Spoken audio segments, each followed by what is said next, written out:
नमस्कार। BN Hindi story में आपका स्वागत है। आज सुनिए अमरकांत द्वारा लिखित बहादुर कहानी। सहसा मैं काफ़ी गंभीर हो गया था, जैसा कि उस व्यक्ति को हो जाना चाहिए जिस पर एक भारी दायित्व आ गया हो। वह सामने खड़ा था और आंखों को बुरी तरह मल रहा था। 12-13 वर्ष की उम्र, ठिगना चकित शरीर, गोरा रंग और चपटा मुंह। वह सफ़ेद नेकर, आधी बांह की ही सफ़ेद कमीज और भूरे रंग का पुराना जूता पहने था। उसके गले में स्काउटों की तरह एक रुमाल बंधा था। उसको घेर कर परिवार के अन्य लोग खड़े थे। निर्मला चमकती दृष्टि से कभी लड़के को देखती और कभी मुझको और अपने भाई को। निश्चय ही वह पंच बराबर हो गई थी। उसको लेकर मेरे साले साहब आए थे। नौकर रखना कई कारणों से बहुत ज़रूरी हो गया था। मेरे सभी भाइयों और रिश्तेदार अच्छे ओहदों पर थे और उन सभी के यहाँ नौकर थे। मैं जब बहन की शादी में घर गया तो वहाँ नौकरों का सुख देखा। मेरी दोनों भाभियाँ रानी की तरह बैठकर चारपाइयाँ तोड़ती थीं, जबकि निर्मला को सवेरे से लेकर रात तक खटना पड़ता था।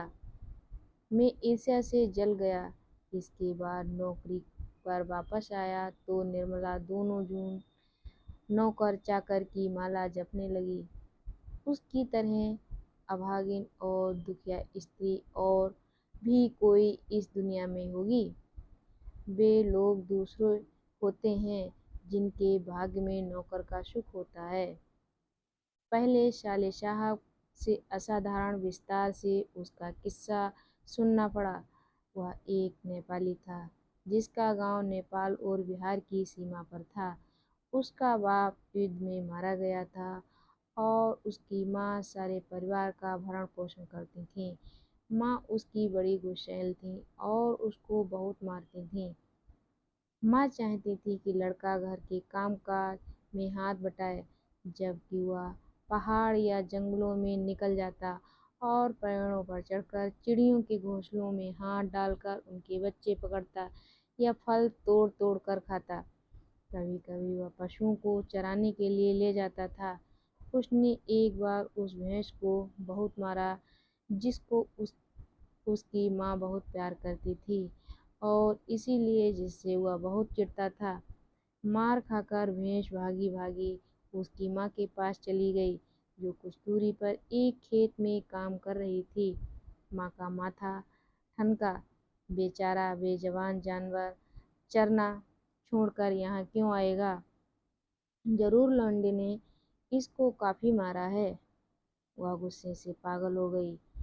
जब लड़का आया तो माँ ने भैंस की मार का काल्पनिक अनुमान करके एक डंडे से उसको दुगनी पिटाई की और उसको वहीं कराहता हुआ छोड़कर घर लौट आई। लड़के का मन माँ से फट गया और वह रात भर जंगल में छिपा रहा। जब सवेरा होने को आया तो वह घर पहुँचा और किसी तरह अंदर चोरी चुपके घुस गया। फिर उसने घी की हांडिया में हाथ डालकर माँ के रखे रुपयों में से 2 रुपये निकाल लिए। अंत में 9-2-11 हो गया। वहाँ से 6 मील की दूरी पर बस स्टेशन था, जहाँ गोरखपुर जाने वाली बस मिलती थी। तुम्हारा नाम क्या है जी? मैंने पूछा। दिल बहादुर साहब। उसके स्वर में एक मीठी झंझनाहट थी। मुझे ठीक ठीक याद नहीं कि मैंने उसको क्या हिदायतें दी थीं। शायद यह कि शरारतें छोड़कर ढंग से काम करें और घर को अपना घर समझें। इस घर में नौकर चाकर को बहुत प्यार और इज्जत से रखा जाता है। जो सब खाते पहनते हैं वही नौकर चाकर खाते पहनते हैं। अगर वह यहाँ रह गया तो ढंग शऊर सीख जाएगा, घर के और लड़कों की तरह पढ़ लिख जाएगा और उसकी जिंदगी सुधर जाएगी।